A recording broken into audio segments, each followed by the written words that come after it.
আউযু বিল্লাহি মিনাশ শাইতানির রাজিম বিসমিল্লাহির রহমানির রহিম। সম্মানিত সুধীমণ্ডলী, আসসালামু আলাইকুম। আমরা একটা প্রশ্নের সম্মুখীন হই। আদম আলাইহিস সালাম ৬০ হাত লম্বা ছিলেন, তুলু সিত্তুনা যিরা, এবং এই কথাটা সিয়াসাতের মধ্যে আসে এবং সমস্ত মানুষেরা এটা জানে। আমরাও একেবারে বাল্যকাল থেকেই জানি আদম আলাইহিস সালাম ৬০ হাত লম্বা, এটা সবাই জানে। এখন এই কথার যে সত্য নয়, অথচ সবাই এই কথাটাকে মেনে নিয়েছে এবং কোনো চিন্তাভাবনা ছাড়াই এই কথাটা তারা বিশ্বাস করে বসে আছে। এখানে আমার কথা হচ্ছে যে কোরআনে যে বিষয়গুলি আছে সেই বিষয়গুলি তো আমরা যাচাই বাছাই করে দেখব। তো আল্লাহ তাআলা আদম আলাইহিস সালামকে সৃষ্টি করেছেন। হায়াতুদ দুনিয়ার একটা ইতিহাস আছে। সেই হায়াতুদ দুনিয়ার ইতিহাসে তাফসীরকাররা বলেন যে আদম থেকে বর্তমান পর্যন্ত পৃথিবীর বয়স মাত্র ৮,৫০০ বছর। আমাদের আদমের পূর্বে জিন জাতি ছিল, কিন্তু কোরআনেই বর্ণনা আছে। জিন জাতির আগে হয়তো অন্য জাতি আল্লাহ সৃষ্টি করেছিলেন, তার ইতিহাস আমরা বলতে পারি না। তো আমাদের আদম থেকে বর্তমান পৃথিবীর বয়স ৮,৫০০ বছর। তো আদম আলাইহিস সালাম যদি ৬০ হাত লম্বা থাকেন এবং ধীরে ধীরে কমতে কমতে এখন আমরা ৪ হাত ধরি, আমরা ৪ হাত আছি, ৪ হাত ৬ ফুট মানুষ তো এখন অ্যাভেলেবল আছে, এটাই ধরি মধ্যম। ৬ ফুটের উপরেও কিছু লম্বা লোক আছে। তো আমরা ৪ হাত আমরা আছি। তাহলে আমরা ৪ হাত আছি, তো আমাদের থেকে মাইনাস হয়ে গেল ৫৬ হাত। কেমন? ৫৬ হাত মাইনাস হয়ে গেল ৮,৫০০ বছরে, ধরেন ৮,০০০ বছরে গেল ৫৬ হাত। তাহলে ১,০০০ বছরে কয় হাত কমলো? ৭ ৮ ৫৬, তাহলে ১,০০০ বছরে কমলো ৭ হাত। ৭ ৮ ৫৬ দেখেন। তাহলে ১,০০০ বছরে যদি ৭ হাত কমে, তাহলে ইব্রাহিম আলাইহিস সালাম আদম আলাইহিস সালামের ৩৫০০ বছর পরে আসেন। তাহলে ইব্রাহিম আলাইহিস সালাম কয় হাত থাকবে?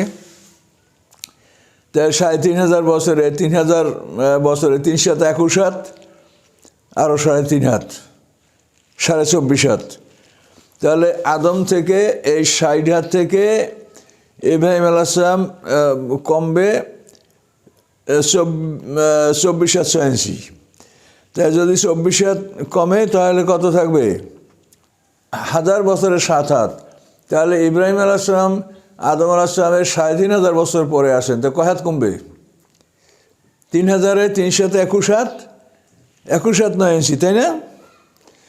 তাহলে ৬০ হাত থেকে ২১ হাত ৯ ইঞ্চি কমবে। তাহলে ইব্রাহিম আলাইহিস সালাম লম্বা হবে ৩৯ হাত, ৩৯ হাত ৯ ইঞ্চি। তো এখন ৩৯ হাত ৯ ইঞ্চি বা ধরেন ৪০ হাত ৩৯ হাত যাই ধরেন, তাহলে ৪০ হাত ৩৯ হাত একটা মানুষের পা কত বড় হবে? পা তো অন্তত ৬ হাত হবে। আপনি হিসাব করেন আপনার ৪ হাত মানুষের কতখানি পা। তাতে ইব্রাহিম আলাইহিস সালাম যদি ৩৯ হাত লম্বা হয়, তাহলে একখানা পা হবে তার অন্তত ৫ হাতের উপরে, ৫ হাত থেকে ৬ হাত। এখন আপনি দেখেন, যেটা সচক্ষে কোরআনের কথা দেখতে পারবেন, ফিহে আয়াতুম বাইয়িনাতুম মাকাম ইব্রাহিম, যে কোরআনে বলেছেন যে ওই ঘরে কতগুলি উজ্জ্বল নিদর্শন রয়েছে কাবা ঘরে, তার মধ্যে রয়েছে একটা মাকাম ইব্রাহিম। এটা কোরআনের আয়াত। এবং এই মাকাম ইব্রাহিম মক্কা বিজয়ের সময় আল্লাহ রাসূল কাবা ঘরের ভিতরে পেয়েছিলেন। তিনি পাথরখানা কাবা ঘরের বাইরে স্থাপন করেছেন। তো এই মাকাম ইব্রাহিমে তাওয়াফ করার পরে 2 রাকাত নফল নামাজ পড়া, 2 রাকাত নামাজ পড়া ওয়াজিব। তো এই জন্য তাওয়াফ শেষে ওখানে নামাজ পড়তে গেলে মানুষেরা নামাজ পড়বে, তাওয়াফ করবে, একটা ভিড় হয়। ওমর ফারুক এই জন্য ওই তাওয়াফের জায়গা ছেড়ে এইটাকে একটু দূরে স্থাপন করে দিয়েছেন, যাতে তাওয়াফকারীরা তাওয়াফ করতে পারে এবং তাওয়াফের পরে যারা নামাজ পড়বে তারা ওখানে নামাজ পড়তে পারে। তো এখন এই মাকাম ইব্রাহিম আপনি সবাই দেখতে পারেন, না দেখলে আবার যাইয়া দেখেন যে সাধারণ মানুষের পা, যেরকম আপনি আমি মানুষ ওইরকম দুটো পা পাথরের মধ্যে এমনভাবে বসানো যেন খোদাই করে বসিয়ে দেওয়া হয়েছে। এই পাথরে দাঁড়িয়ে ইব্রাহিম আলাইহিস সালাম কাবাঘরের ওয়াল নির্মাণ করেছেন। তো এই পাথর ইব্রাহিম আলাইহিস সালাম তার ছেলেকে বলছিলেন যে বাবারে, আমি তো উঁচু হয়ে গেছে ওয়াল, আমি কি করে গাঁথবো? তখন ইসমাইল আলাইহিস সালাম একটা পাথর দিয়ে আব্বাইটা দাঁড়ায় আপনি গাঁথেন। তো ওই পাথরটায় দাঁড়ানোর পরে ইব্রাহিম আলাইহিস সালামের দুটো পাওয়ার মধ্যে মানে গিরা পর্যন্ত দেবে গেল এবং মানে লিফটের মতো, ল্যাডারের মতো তাকে ওঠানো নামানো ওই পাথরে করতেছিল। তো এই পাথরটা মাকাম ইব্রাহিম, মাকাম মানে দাঁড়াবার জায়গা, ইব্রাহিম আলাইহিস সালামের দাঁড়ানোর জায়গা, এটার নাম মাকাম, মাকামে ইব্রাহিম। তো এই পাথরটা আল্লাহ তাআলা রেখে দিয়েছেন, কোরআনে বলা আছে। এই পাথরটা আপনারা সবাই দেখতে পাচ্ছেন যে এটা আমাদের মতো মানুষের মতো পা। তাহলে আপনি যে কথাটা হাদিসে আছে যে মানুষ আদম আলাইহিস সালাম ৬০ হাত লম্বা ছিল, এখন কমতে কমতে আসছে, তাহলে ৩,৫০০ বছর পরে ইব্রাহিম আলাইহিস সালাম কমবে মানে ৩২১ হাত, ২১ হাত ৯ ইঞ্চি।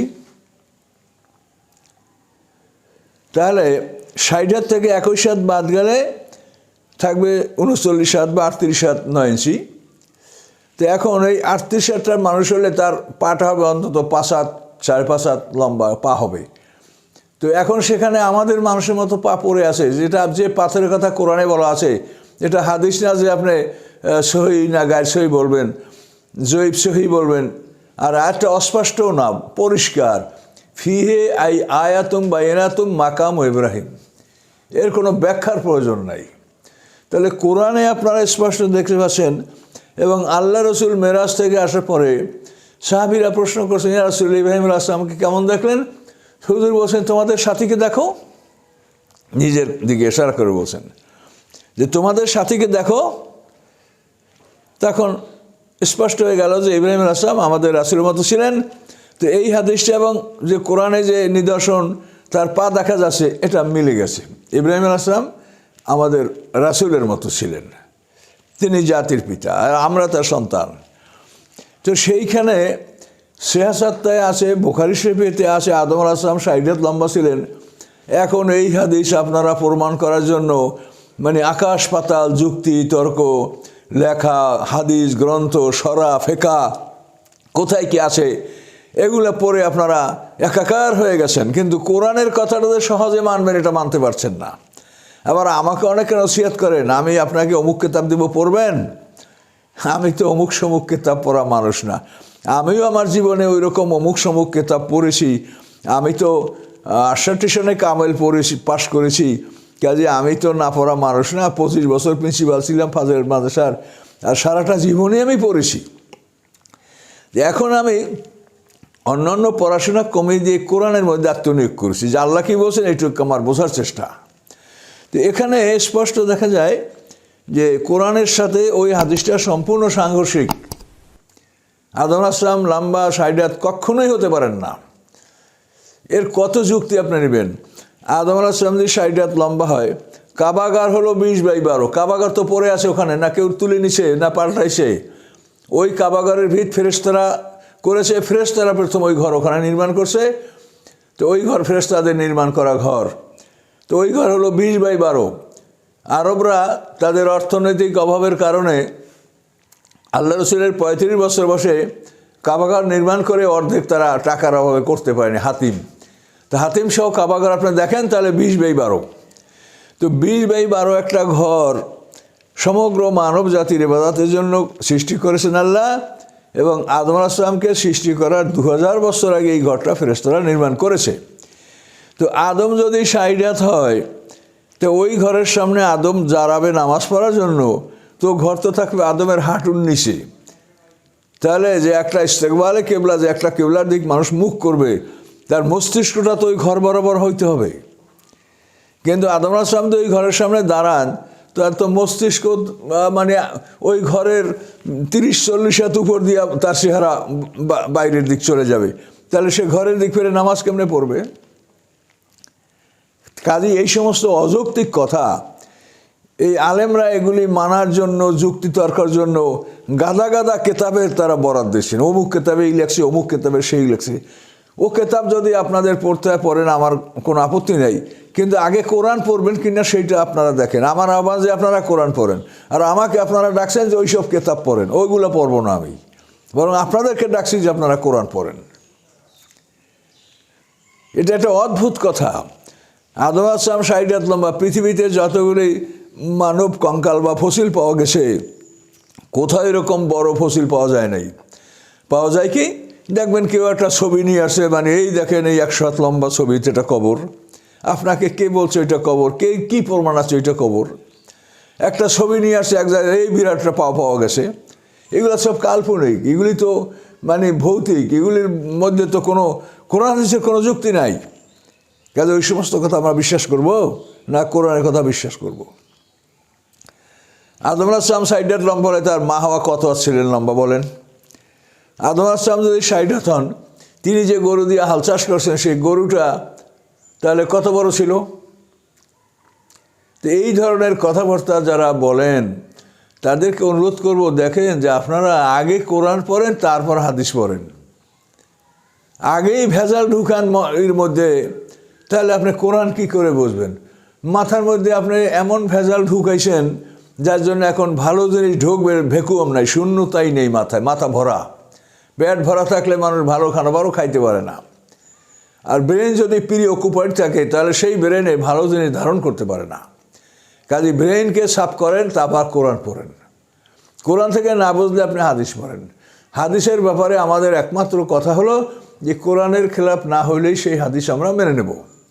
আর কোরআনের খেলাফ যদি হয় তো বুখারী কেন, তামাম পৃথিবীর কেতাবে লেখা থাকলে আর তামাম পৃথিবীর মানুষ বললেও আমরা কোরআনের খেলাফ কোনো হাদিস আমরা মানব না, হতেই পারে না। তাহলে এখানে দেখেন, আদম আলাইহিস সালাম যদি ৬০ হাত থাকে আর আমরা এখন ৮,৫০০ বছরে আমরা যদি ৪ হাত থাকি, তাহলে আমাদের এই ৮,০০০ বছরের ৫৬ হাত আমাদের কমে গেল। ৫৬ হাত বা ৫৫ হাত ৯ ইঞ্চি আমাদের কমে গেল। তাহলে ৮,০০০ বছরে যদি ১,০০০ বছরে যদি ৭ হাত লম্বা কমে, তাহলে আমরা যদি এখন পৃথিবীতে আরও ১,০০০ বছর থাকি, পৃথিবীর মানুষ যদি ১,০০০ বছর থাকে, ১,০০০ বছর তাদেরকে ৭ হাত কমতে হবে। তা আপনি ৭ হাত পাবেন কই? আপনি আছেন তো ৪ হাত। ১,০০০ বছরে ৭ হাত কমে, তা আপনি আসেন তো ৪ হাত, আর ৩ হাত তো নাই। তাহলে আপনি প্রথমে 0 হবেন, এরপরে মাইনাস হবে আপনার, তাই নাকি? তো এগুলি কি দুনিয়ার মানুষের কোনো আকল জ্ঞান নাই? আপনারা হাদিস বলবেন আর দুনিয়ার মানুষ অন্ধের মতো, সব মানুষ কি অন্ধ? তারা হিসাব করে দেখবে না যে ৮,৫০০ বছরে এখন আমরা ৪ হাত যদি থাকি, তাহলে আমরা মানে বছরে ১,০০০ বছরে আমরা ৭ হাত করে আমরা কমলাম। তাহলে ৭ হাতে ৫৬ হাত আমাদের কমে গেছে, আমরা আছি ৪ হাত। তো এখন যদি ১,০০০ বছর আমরা থাকি, তাহলে আমাদের তো ৭ হাত কমতে হবে। তো ৭ হাত কোথায় পাওয়া যাবে? এই জন্যই তো ডক্টর শহীদুল্লাহ লিখেছেন, ভবিষ্যতের মানুষ, এই মানুষ একটা শূন্য হবে, আর কিছু থাকবে না। একটা শূন্য, তার কারণে এই লম্বা কমতে কমতে তো আর কিছু থাকবে না, তাহলে মানুষের অস্তিত্ব একেবারেই থাকবে না। তিনি বলছেন থাকলেও একটা শূন্য থাকতে পারে, এবং ওই শূন্যের উপরে হাত পা কিছু থাকবে না, শূন্যের উপরে একটা আঙুল থাকতে পারে। যে ডাক্তার শহীদুল্লাহ যে এই কথা বলেছেন তার রম্য রচনা, এটা কেন বলেছেন এটা চিন্তা ভাবনার কথা আছে। যে মৌলী সাহেবরা আপনারা যে হাদিস পাইলেই মনে করেন এটা বুখারী শরীফ এবং এটা আসমানি কেতাবের সমান মনে করেন, এটা কিন্তু আপনাদের ঠিক না। আপনারা আসমানি কেতাবকে আসমানি কেতাবের সম্মান দেন, রাসূলের হাদিসকে রাসূলের হাদিসের মতো সম্মান দেন, কিন্তু রাসূলের হাদিস কখনোই কোরআনের খেলাফ হতে পারে না। আর হাদিস কখনো তো রাসূলের কথাই না। এখানেও একটা বিরাট বোঝার ব্যাপার আছে। হাদিস তো কোনো অবস্থাতে রাসূলের কথা না, হাদিস হচ্ছে আল্লাহর কথা। ওহি 2 প্রকার, ওহি মাতলু, ওহি গায়ের মাতলু। ওহি মাতলু যে ওইটা নামাজে পাঠ করা হয়, আর ওহি গায়ের মাতলু যে ওহিটা নামাজে পাঠ করা হয় না। যে ওহি গায়ের মাতলু হলো কোরআনের ব্যাখ্যা। আল্লাহ তাআলা নিজেই বলেছেন, সুম্মা ইন্না আলাইনা বায়ানা, যে রাসূল আপনাকে কোরআন শিখিয়ে দিলাম, পড়িয়ে দিলাম, মুখস্থ করে দিলাম, আপনার সিনার মধ্যে এনগ্রেভ করে দিলাম, এটা পরে আপনাকে আমি বয়ান করে দেব। অর্থাৎ কোনো জায়গা যদি আপনার কাছে অস্পষ্ট থাকে, এটা আমরা বয়ান করে দেব। তো আল্লাহর বয়ান যেটা, এটা হচ্ছে হাদিস, ওহি গায়রে মাতলুব। এবং এই বয়ানের বিষয়টা আল্লাহ বলছে যে এটা আপনাকে আমি বুঝিয়ে দিয়েছি, আপনি আমল করেন, সাহাবীরা আমল করুক, এ পর্যন্ত এটা শেষ করে দেন, এটাকে লিখেন না, লিখতে বারণ করেন। এই জন্য আল্লাহ রসুল এই কথাগুলি লিখতে বারণ করেছেন সাহাবীদের, এটা লিখতে হবে না, আল্লাহ বানা করেছে।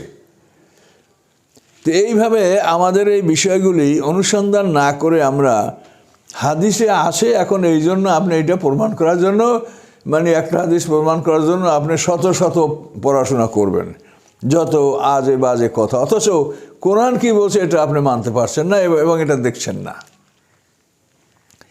কাজে এই জন্য কোরআনকে দেখেন, আল্লাহ রাসূল এই জন্যই বলেছেন মান লাম ইয়াতাগান্না বিল কোরআনে ফালাইসা মিন্না। এই তাগান্না শব্দ এমন একটা শব্দ, এর দ্বারা গানের অর্থ করা হয়, আবার যথেষ্ট হওয়ার অর্থ হয়। তবে সাফওয়ান ইবনে উয়াইনিয়া সাহাবী তিনি বলেছেন এই হাদিসে যে আল্লাহ রাসূল বলেছেন মান লাম ইয়াতাগান্না বিল কোরআন, এটার অর্থ গান না, এটার অর্থ হলো যথেষ্ট হওয়া। আল্লাহ রসুল বলছেন যে কোরআন যার জন্য যথেষ্ট নয় সে আমার দলভুক্ত নয়। কোরআন আপনার যথেষ্ট হবে, এবং কোরআন বোঝার জন্য যে সমস্যা সেটা রাসূলের নিকট থেকে আপনাকে বুঝে নিতে হবে। কেউ যদি মনে করেন যে আমি কোরআন একাই বসবো, একাই পড়বো, কোরআনে একটা আয়াত পড়লেন, তর্জমা পড়লেন, আর আপনি বললেন এই আল্লাহর কোরআনে এই আছে, আপনার এটা করেন কেন, এটা কিন্তু ঠিক হবে না। কোরআন বুঝতে হলে আপনাকে অবশ্যই রাসূল পাক সাল্লাল্লাহু আলাইহি ওয়াসাল্লাম এবং সিনিয়র সাহাবীদের আমল জানতে হবে, যে এই আয়াতের উপরে ওনারা কি আমল করেছেন, কি বলেছেন। এইটা যদি কোনো লোক অনুসন্ধান না করে তো সে কিন্তু গোমরাহ হবে। যেহেতু এই পুরো কোরআনের আমল না করে, পুরো কোরআন বাস্তবায়িত না করে আল্লাহ পৃথিবীর থেকে বিদায় গ্রহণ করেন নাই, আল্লাহ তাকে নেন নাই। এই জন্যই বিদায় হজে আল্লাহ ঘোষণা দিয়েছেন আল-ইয়াওমা আকমালতু লাকুম দীনাকুম। কাজে দিন পরিপূর্ণতা অর্জন না করা ছাড়া আল্লাহ রসুলকে আল্লাহ তলব করেন নাই। কাজেই কোরআনকে বুঝতে হলে রাসূলের জীবন থেকে আপনাকে খুঁজে বের করতে হবে যে এই আয়াতের উপরে আল্লাহ রসুল কি আমল করেছে, সিনিয়র সাহাবীরা কি আমল করেছে।